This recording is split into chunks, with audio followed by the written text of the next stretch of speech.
Hi everyone, मेरा नाम है शुभेन गुप्ता और आज मैं बात करूंगा रिडायरेक्ट्स के बारे में। तो आइए शुरू करते हैं आज की बात। What is redirect? Redirection is the process of forwarding one URL to a different URL. तो रिडायरेक्शन वो प्रोसेस है जिसमें आप एक यूआरएल को दूसरे यूआरएल पे फॉरवर्ड करते हैं। Redirects are used to tell visitors और web crawlers where to go if the page they are requesting is no longer available for one reason or another। जो प्रोसेस है रिडायरेक्शन का उसको बोलते हैं रिडायरेक्ट्स। ये बताता है विजिटर को या फिर वेब क्रॉलर को कि जो पेज यूजर चाह रहा है, जिसपे वो आना चाह रहा है, वो कहीं और चला जाएगा, यानी वो पेज कहीं और ओपन होगा। यानी आपने एक यूआरएल को रिडायरेक्ट कर दिया दूसरे यूआरएल पे। अब इसके लिए कुछ रीजन हो सकते हैं जिस वजह से हमें रिडायरेक्शन करना पड़ता है। अब इसके क्या क्या टाइप हैं दोस्तों? 301 रिडायरेक्ट, 302 रिडायरेक्ट, मेटा रिफ्रेश और 404 रिडायरेक्ट। जैसा कि आप इमेज में देख सकते हैं, जो ओल्ड पेज था उसको हमने रिडायरेक्ट कर दिया न्यू पेज पे। Reasons to use redirect. तो दोस्तों पहली बात कि अगर आप रिडायरेक्शन करना चाहते हैं तो आप तभी करें जब आपको बहुत ज्यादा नेसेसरी हो, क्योंकि ये कहा जाता है कि जब भी आप रिडायरेक्शन करते हैं या 301 या 302 का यूज करते हैं तो ये आपके वेबसाइट के एसईओ को निगेटिवली इंपैक्ट करता है। ज्यादा फर्क नहीं पड़ेगा लेकिन फर्क पड़ता है। तो अगर रिडायरेक्शन की नेसेसिटी है आपको तभी आप रिडायरेक्शन करें, अदरवाइज ना करें। तो कौन कौन से रीजंस हैं जिसकी वजह से रिडायरेक्शन करना पड़ता है? मूविंग और डिलीटिंग अ पेज। आप अपनी वेबसाइट में कोई पेज मूव करना चाहते हैं या फिर आपने किसी पेज को डिलीट कर दिया तो उस पेज के जो यूजर हैं या उस पेज के जो यूजर हैं वो किसी और यूआरएल पे पहुंच जाए। Buying a new domain and redirecting all of the pages on your old site to the new one. आपने एक नया डोमेन लिया और आपने एक नई वेबसाइट बनाई, तो आप क्या करेंगे? जितने भी यूजर्स थे आप उनको रिडायरेक्ट करना चाहेंगे, इसलिए आप यूआरएल को रिडायरेक्ट करेंगे। Merging two website into one. दो वेबसाइट का ट्रैफिक अब आप एक वेबसाइट पे लेके आना चाहते हैं तो आप रिडायरेक्शन यूज करेंगे। Updating the website CMS platform. अगर आप कंटेंट मैनेजमेंट सिस्टम प्लेटफॉर्म को अपडेट करना चाहते हैं as like WordPress, Joomla, Squarespace, तो आप रिडायरेक्शन का यूज करते हैं। Directing the visitor to a new destination. अगर आपने यूआरएल चेंज किया है अपनी वेबसाइट का किसी भी वजह से, तो आप जो यूजर्स पुराने यूआरएल पे आ रहे थे उनको नए डेस्टिनेशन पे भेजेंगे। तो ये कुछ रीजंस हैं जिसकी वजह से हम रिडायरेक्शन का यूज करते हैं। अभी मैं आपको दिखाऊंगा अभी प्रैक्टिकली, जैसे गूगल मैप्स में हम रिडायरेक्शन का यूज करते हैं। अब बात करते हैं दोस्तों 301 रिडायरेक्ट की। ये क्या होता है? It is used for the permanently moved URLs. अगर आप किसी यूआरएल को परमानेंटली मूव करते हैं अपनी वेबसाइट से तो आप 301 रिडायरेक्ट का यूज करते हैं। This type of redirection is recommended for SEO. 301 redirect को रिकमेंडेड करा जाता है एसईओ के लिए। क्यों करा जाता है? This redirect passes full link equity to the redirected page. जो रैंकिंग पावर है आपकी, प्रीवियसली जो आपकी रैंकिंग पावर थी उसका 90 to 99% link equity redirected page पे दिखेगी आपको। ये दोस्तों बात सामने आई है रिसर्च में और कई सारे ब्लॉग्स में भी आपको मिलेगी कि रिडायरेक्शन से थोड़ा बहुत तो नेगेटिव इंपैक्ट पड़ता है आपके वेबसाइट के एसईओ पे। तो अगर आप यूआरएल को रिडायरेक्ट करना चाहते हैं तो आप 301 का यूज करेंगे। It is the best method for implementing redirects on a website. ये बेस्ट मेथड है रिडायरेक्शन के लिए। 302 redirect. It is used when the URL of a resource is changed temporarily. अब टेम्परेरीली कब चेंज होता है? आप वेबसाइट पे कुछ एडिट कर रहे हैं, मतलब आप वेब पेज पे कुछ एडिट कर रहे हैं तो उसका यूआरएल आप रिडायरेक्ट करेंगे, या फिर वो किसी भी वजह से टेम्परेरीली डाउन हो गया तो आप करेंगे। वहां पे आपको ऐसे मैसेज मिलते हैं वेबसाइट पे या वेब पेजेस पे, we will be right back, we will return. 302 की खास बातें क्या है? No link equity will pass on the redirect page. इसमें कोई भी लिंक इक्विटी पास नहीं होती है। तो 302 रिडायरेक्ट को क्यों यूज किया हमने? अगर हम अपनी यूआरएल को टेम्परेरीली मूव कर रहे हैं। और टेम्परेरीली मूव क्यों कर रहे हैं? कि कोई पेज में अपडेशन चल रहा है या फिर कोई और बात है और इसमें कोई लिंक इक्विटी पास नहीं होती है। इसके बाद बात करते हैं दोस्तों मेटा रिफ्रेश की।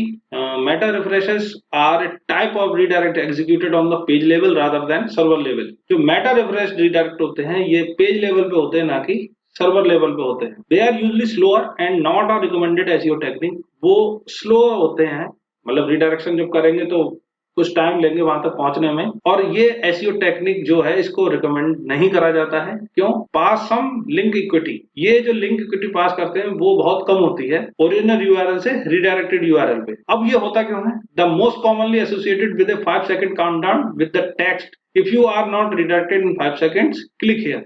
कभी कभी ऐसा होता है दोस्तों, जो सॉफ्टवेयर डाउनलोड करने की वेबसाइट्स होती है, कुछ वेबसाइट, उन पे आप जब सॉफ्टवेयर डाउनलोड करते हैं तो जैसे ही आप क्लिक करते हैं उसके बाद वो सॉफ्टवेयर डाउनलोड होता नहीं है, तो वहां पे आपको एक मैसेज मिलेगा कि if you are not redirected in 5 second click here. भाई जब आप क्लिक करेंगे डाउनलोड के लिंक पे तो वो रिडायरेक्ट होकर डाउनलोड होना शुरू होगा। अगर ऐसा नहीं होता है 5 सेकंड में तो वो रिफ्रेश हो जाता है और वहां लिखा आता है if you are not redirected in 5 second click here, तो आपको वो दूसरे लिंक पे रिडायरेक्ट करेगा। तो that is called meta refresh, और इसको कई सारी वेबसाइट यूज करती हैं, आप इसको प्रैक्टिकली भी देखते होंगे। अब बात करते हैं 404 रिडायरेक्ट की। When visitor see this message it means the website can't be reached on the server. अगर किसी के पास ऐसा मैसेज आता है 404 सॉरी पेज नॉट फाउंड, तो इसका मतलब क्या है, website can't be reached on the server, जो वेबसाइट है वो सर्वर पर रीच नहीं कर पा रही है। This could mean you typed in the URL incorrectly. इसका मतलब ये भी हो सकता है कि आपने जो यूआरएल लिखा है किसी भी वेबसाइट का वो गलत है। इसकी अभी प्रैक्टिकल नॉलेज भी लेंगे। The 404 error as a way of telling visitors the website और web page no longer exist. 404 error ये भी बता सकता है जो वेबसाइट है वो अब नहीं है, मतलब वेबसाइट बंद हो चुकी है। You should create custom 404 page for your website. आपको कस्टम 404 पेज बनाना चाहिए अपनी वेबसाइट के लिए। दोस्तों पहली बात तो ये, कस्टमाइज अगर आप करेंगे तो पेज थोड़ा सा अच्छा दिखेगा, वरना जो 404 एरर पेज आता है वो व्हाइट होता है और वहां पे लिखा होता है 404 error page not found, simply सी व्हाइट स्क्रीन पे लिखा जाता है और वहां पे कोई इन्फॉर्मेशन भी नहीं होती है, इसलिए आपको इसको कस्टमाइज करने की जरूरत है। तो अभी हम इन चीजों को देखेंगे और इस पे और ज्यादा बात करेंगे। इसके बाद है दोस्तों इम्प्लीमेंटेशन, कि 301, 302, 404 को आप कैसे इंप्लीमेंट कर सकते हैं। Today most common CMS platform offer solutions और plugins to easily handle 301 and 302 redirect. तो अगर आपको कोडिंग नहीं आती है तो चिंता करने वाली कोई बात नहीं है। जो मॉडर्न सीएमएस प्लेटफॉर्म है, कंटेंट मैनेजमेंट सिस्टम प्लेटफॉर्म्स, उनमें बहुत सारे प्लगइन्स आते हैं जिनको आप यूज कर सकते हैं इस काम के लिए। For example Rank Math is a free WordPress plugin that offers redirection as a basic feature. आप रैंक मैथ को यूज कर सकते हैं और आप रिडायरेक्ट कर सकते हैं। Many hosting and CDN platform also offer easy redirection management for their admin panels। अगर आप होस्टिंग चेंज भी कर रहे हैं या फिर आप कंटेंट डिलीवरी नेटवर्क प्लेटफॉर्म के साथ जाना चाहते हैं, तो आजकल प्रोसेस बहुत इजी है रिडायरेक्शन का, जो आप कर सकते हैं और आप उसको अच्छे से मैनेज कर सकते हैं एडमिन पैनल के थ्रू। तो अब प्रैक्टिकली मैं कुछ चीजों को आपको दिखाऊंगा, एंड तक देखिएगा ट्यूटोरियल को। अगर आपकी कोई भी क्वेरी है तो आप कमेंट बॉक्स में लिख दीजिएगा इस बारे में। तो दोस्तों मैं आ गया हूँ वेब ब्राउजर पे और यहाँ मैं अपनी वेबसाइट का एड्रेस लिख रहा हूँ learn2unless.com और एंटर। तो दोस्तों वेबसाइट ओपन हो गई है, उसका होम पेज यहाँ पर अच्छे से लोड हो रहा है। अगर मैं इस यूआरएल को चेंज करता हूँ, .com के आगे अगर मैं कुछ एनोनिमसली कुछ भी लिख देता हूँ, जैसे मैंने यहाँ लिख दिया .com के बाद /FGHTY, तो देखते हैं क्या होता है।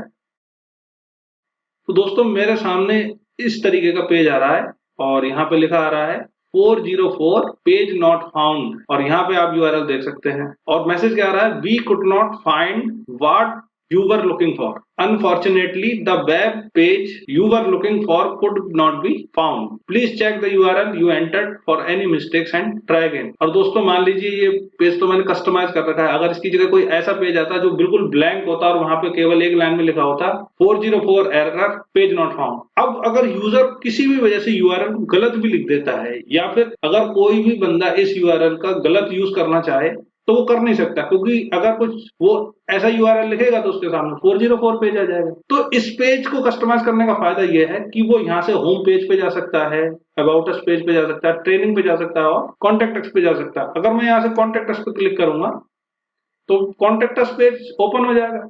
इसलिए इसको कस्टमाइज करना जरूरी है कि जो 404 एरर पेज है वो थोड़ा सा अच्छा लगे और वहां पे आप कम से कम इतनी इंफॉर्मेशन तो दें कि कोई भी यूजर आपकी वेबसाइट तक पहुंच सके। तो दोस्तों मैंने यहाँ पे ओपन करके रखा है स्क्रीमिंग फ्रॉग टूल। अगर आप मेरे ट्यूटोरियल्स फॉलो कर रहे हैं तो आपको इस टूल के बारे में पता होगा। और यहाँ पे मैंने अपनी वेबसाइट को क्रॉल कर रखा है और मैं यहाँ से फिल्टर में जा रहा हूँ, ऑल की जगह जो रिडायरेक्शन के हैं 3x है, यानी 301 और 302। अगर मैं इसके अंदर चलता हूँ तो यहाँ पे 4 यूआरएल ऐसे हैं जो रिडायरेक्टेड हैं। तो पहले यूआरएल की बात करते हैं दोस्तों। जो एड्रेस है वो आप देख सकते हैं क्या है, http://www.learn2unless.com/। अब इसको अगर मैं पूरा देखूं तो स्टेटस कोड है 301, स्टेटस क्या, मूव्ड परमानेंटली। और आगे बढ़ता हूं मैं तो यहाँ पे आपको दिखेगा रिडायरेक्टेड यूआरएल कौन सा है दोस्तों, https://www.learn2unless.com फॉरवर्ड स्लैश, यानी मैंने इसको HTTP से HTTPS पे रिडायरेक्ट कर रखा है with the help of .htxs file. तो वो तो कोडिंग के थ्रू होता है दोस्तों, उसमें आपको परेशान होने वाली बात नहीं है। कोडिंग के थ्रू वेबसाइट आपकी डेवलप है तो आप डेवलपर को बता सकते हैं, वो बहुत ही आसानी से ये काम कर देगा HTXS फाइल के थ्रू। और दोस्तों अगर मॉडर्न CMS सिस्टम की बात करें हम एज लाइक वर्डप्रेस, तो उसमें ये काम आप रैंक मैथ के थ्रू कर सकते हैं। उसके बाद अगर आप दोस्तों दूसरा URL देखेंगे जो है HTTPS, ये जो गूगल मैप्स का URL है, ये कहाँ रिडायरेक्ट हो रहा है दोस्तों? ये रिडायरेक्ट हो रहा है google.com/maps पे। और यहाँ पे जो हमारी लैब है, जो उसका फिजिकल एड्रेस है, उसके कोऑर्डिनेट लिखे हैं 27.20 77.94। तो एक बार वेबसाइट पे चल के देखते हैं कि वो कैसे रिडायरेक्ट करता है। तो दोस्तों ये पेज है और आपको यहाँ दिखेगा गेट डायरेक्शन का बटन। अगर मैं इस पर क्लिक करता हूँ तो ये नए पेज पे ओपन हो रहा है। तो दोस्तों आप इसका एड्रेस देख सकते हैं, ये एड्रेस वही है जो वहां पे लिखा था। यानी वेबसाइट पे जो इस बटन का URL है गेट डायरेक्शन का, वो कहाँ रिडायरेक्ट कर रहा है मुझे? यहाँ पे। और ये 302 रिडायरेक्शन है क्योंकि ये टेम्परेरी मूव है। और दोस्तों आप देख सकते हैं रिडायरेक्शन, मैं आपको एक वेबसाइट का एग्जाम्पल बताता हूँ। जैसे एक वेबसाइट है, पहले थी अब नहीं है, boostblogtraffic.com, इसको मैं कर रहा हूँ एंटर। आप URL को ध्यान से देखिएगा। तो दोस्तों ये जो रिडायरेक्ट हो गई वो किस पे हो गई? smartblogger.com। तो हो सकता है किसी वजह से जो वेबसाइट थी boostblogtraffic.com वो बंद हो गई हो, या वहां पर कुछ चेंज हुआ हो, तो उन्होंने अपने URL को कहाँ रिडायरेक्ट कर रखा है? smartblogger.com पे। तो दोस्तों अब कई सारे रीजन हो सकते हैं जिसकी वजह से आप रिडायरेक्शन करते हैं। एक दो तो मैंने आपको बता दिए, जैसे YouTube चैनल है या फिर कोई और चीज है। और उसके अलावा अगर आप रिडायरेक्शन करना चाहते हैं, ऐसी नेसेसिटी है आपको कि जरूरत आन पड़ी है किसी भी वजह से, आप बिजनेस को चेंज कर रहे हैं या फिर आप अपने यूजर्स को किसी और पेज पे भेजना चाहते हैं, आप अपनी वेबसाइट को अपडेट कर रहे हैं, वेब पेजेस में कुछ बड़े चेंज कर रहे हैं, तो आप इन रिडायरेक्शन का यूज कर सकते हैं। लेकिन जो रिकमेंडेड रिडायरेक्शन है वो 301 है। 302 का भी आप यूज करें तो वो आप कर सकते हैं। कुछ शॉर्ट टाइम के लिए कुछ अपडेट चल रहा है तो आप 302 का भी यूज कर सकते हैं। पर जो लिंक इक्विटी पास होती है दोस्तों वो 301 में पास होती है, 302 में नहीं होती है। और आप इस चीज का ध्यान रखें कि आप 404 जो एरर पेज है आप उसको कस्टमाइज जरूर करें। अगर आप ऐसा करते हैं तो ये आपके SEO में आपकी हेल्प करेगा, क्योंकि जो सर्च इंजन है वो इस चीज को भी देखते हैं कि 404 पेज कस्टमाइज है या नहीं है। दोस्तों इसी के साथ मैं आज की बात खत्म करता हूं।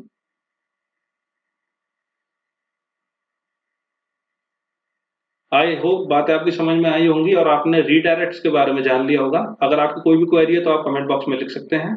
अगर आपको मेरे ट्यूटोरियल अच्छे लगते हैं तो लाइक कर दें, शेयर कर दें मेरे ट्यूटोरियल्स को अपने दोस्तों के साथ। जल्दी मिलता हूँ आपसे अगले ट्यूटोरियल में, तब तक के लिए गुड बाय।